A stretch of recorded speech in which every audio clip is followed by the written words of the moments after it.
Достар, бүгін кішкене әдеміленіп қалды. Офис дейміз ба, фон дейміз ба. Неге әдеміленіп қалды? Себебі бүгін біз ерекше нәрсе туралы айтамыз. Әр видео ерекше негізінде, бірақ бұл енді магияның үстіне магия болады. Себебі бұл ұйқы мен трюк адамның шатырын кетіреді. Адамның крышасын кетіреді, адамның басын кетіреді.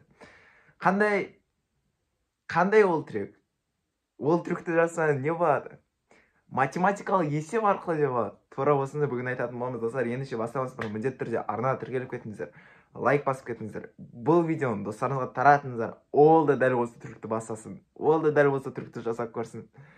Менің инстаграм арнама тіркеліп кетіңіздер. Ол жерде бұдан да көп пайдалы ақпараттар, контенттер болады. Меншікет достар, бастаймыз.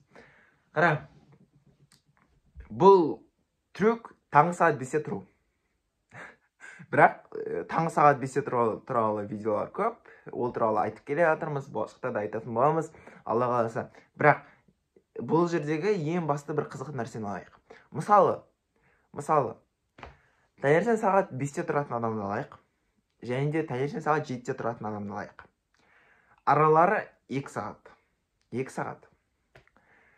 Егер де екеуі де бір уақытта тұрса, енді жаңағы бір адам 5-те тұрса, екінші адам 7-те тұрса.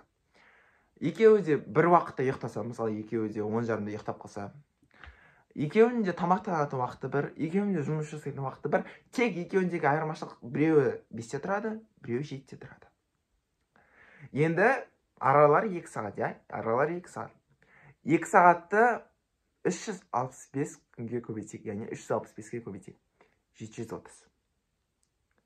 Енді 730-ды 24 сағатқа бөлейік. 30. Бұл 30 не екенін білесің бе? Бұл 30 күн. 30 күн.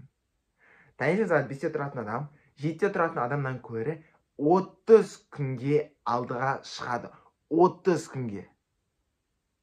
Енді сен өзіңді таңертең сағат 5-те тұратын адам деп сана, ал сенің конкуренттеріңді, сенің достарыңды, сенің сыныптастарыңды, сенің группаластарыңды, сенің жұмыста бірге істейтін адамдарыңды 7-те тұрады деп есепте. Сен 5-те тұрасың, ол 7-те тұр. Сен өзіңнің конкурентіңе 30 күнге алдыда тұрсың. 30 күнге. Ал енді бұдан да жаман істейік, жаңа позитивті жағын айттық, енді негативті жағын айтайық. Сен 7-те тұратын адам ретінде санай өзіңді. Ал сенің конкурентің сағат 5-те тұрады. Ол сенен 30 күнге алды, ал сен 30 күнде артта қалып бара жатсың. Магия, достар, магия. Және де бұл тек қана 7-те тұратын адам, 8-де тұратын бар, 9-да, 10-да, 11-де, 12-де, 1-де, 2-де тұратын адамдар бар. Ал сен әлі жата берін келе ме?